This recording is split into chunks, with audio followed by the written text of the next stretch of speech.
Welcome back to our channel Maruti creators. నేను మీ సత్య ఉమ్మిటి. మన మారుతి క్రియేటర్స్ యూట్యూబ్ ఛానల్కి సపోర్ట్ చేస్తున్న వ్యూవర్స్, సబ్స్క్రైబర్స్ అందరూ ఎప్పుడూ ఆనందంగా ఆరోగ్యంగా నవ్వుతూ ఉండాలి అని మనసారా కోరుకుంటూ వీడియో స్టార్ట్ చేస్తున్నాను. వీడియో చివరిదాకా చూసి నచ్చితే లైక్ చేయండి, షేర్ చేయండి. ఛానల్ ఎవరైనా సబ్స్క్రైబ్ చేసుకోకపోతే ప్లీజ్ సబ్స్క్రైబ్ మై ఛానల్.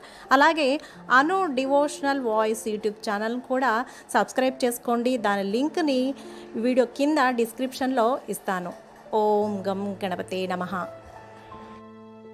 దేవీ నవరాత్రుల్లో కుమారి పూజ ఎంతో అద్భుత ఫలితాలను ప్రసాదిస్తుంది. నిత్యము కన్య పూజ తప్పకుండా చేయాలి. శక్తిని బట్టి 1 నుండి 9 మంది వరకు కన్యలను ఆహ్వానించి వస్త్ర అలంకారాదులు చేసి విధి విధానంగా మంత్రాలతో పూజించాలి.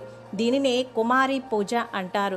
2 సంవత్సరాల నుంచి 10 సంవత్సరాల వరకు వయసున్న వారే దీనికి కన్యలుగా అర్హులు. ఏడాది పిల్ల పనికిరాదు. 2 ఏళ్ల పిల్లను కుమారి అంటారు. 3 ఏళ్ల అమ్మాయిని త్రిమూర్తి అంటారు. 4 ఏళ్ల పిల్లను కళ్యాణి అని, 5 ఏళ్ల కన్యను రోహిణి అని, 6 ఏళ్ల పిల్లను కాళిక అని, 7 ఏళ్ల అమ్మాయిని చండిక అని, 8 ఏళ్ల అమ్మాయిని శాంభవి అని, 9 ఏళ్ల కన్యను దుర్గా అని, 10 ఏళ్ల కన్యను సుభద్ర అని ఈ కుమారి పూజలో వ్యవహరిస్తూ ఉంటారు. 10 సంవత్సరాలు దాటిన అమ్మాయి ఈ పూజకు అర్హరాలు కాదు. వీలైతే 9 మందిని ఒకే వయస్సు వారిని ఏర్పాటు చేసుకోవచ్చు. కుమారి పూజ వల్ల దారిద్ర దుఃఖాదులు నశిస్తాయి. దీర్ఘాయువు సిద్ధిస్తుంది. శత్రువులను జయిస్తారు. త్రిమూర్తి పూజ త్రివర్గ ఫలాలను ఇస్తుంది. ధనధాన్య పుత్ర పౌత్రాభివృద్ధిని కలిగిస్తుంది. కళ్యాణి పూజ విద్యాభివృద్ధిని కలిగిస్తుంది. రాజ్యలాభం చేకూరుస్తుంది. కాళికా పూజ శత్రునాశకం. చండికా పూజ ఐశ్వర్యప్రదం. శాంభవి పూజ నృప సమ్మోహకం. అధికారులను లొంగదీసుకోవడానికి ఇది దివ్య ఔషధం. దుర్గా పూజ ఉగ్ర పద్ధతిలో అయితే సకల శత్రు వినాశకం. అదే సౌమ్య పద్ధతిలో అయితే స్వర్గ సుఖప్రదం. రోహిణి పూజ సకల రోగ నివారకం. దీర్ఘ రోగాలు కూడా ఉపశమించి పరిపూర్ణంగా ఆరోగ్యం చేకూరుతుంది.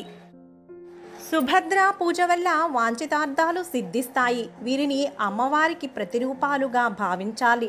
శ్రీయుక్త నామ మంత్రాలతో కానీ, బీజాక్షర సహితమైన నామ మంత్రాలతో కానీ భక్తి శ్రద్ధలతో ఈ కుమారి పూజ జరిపించాలి.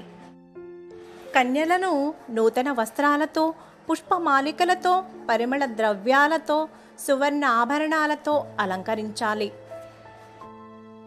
కురూపిణులు, కులహీనలు, గాయాలతో, కురుపులతో, వ్రణాలతో ఉన్నవాళ్ళు, రోగవ్యాధి పీడితులు, వికలాంగినులు, అక్రమ సంజాతలు ఈ పూజకు కన్యలుగా పనికిరారు.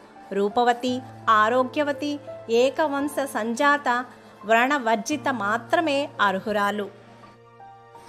బ్రాహ్మణ కన్యలను పూజిస్తే సర్వకార్యార్థ సిద్ధి కలుగుతుంది. జయార్థులు క్షత్రియ కన్యలను పూజించాలి.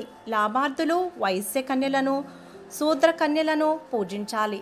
బ్రాహ్మణ క్షత్రియులు బ్రాహ్మణ కన్యలను, వైశ్యులు బ్రాహ్మణ క్షత్రియ వైశ్య కన్యలను, శూద్రులు 4 వర్ణాల కన్యలను అర్చించవచ్చు.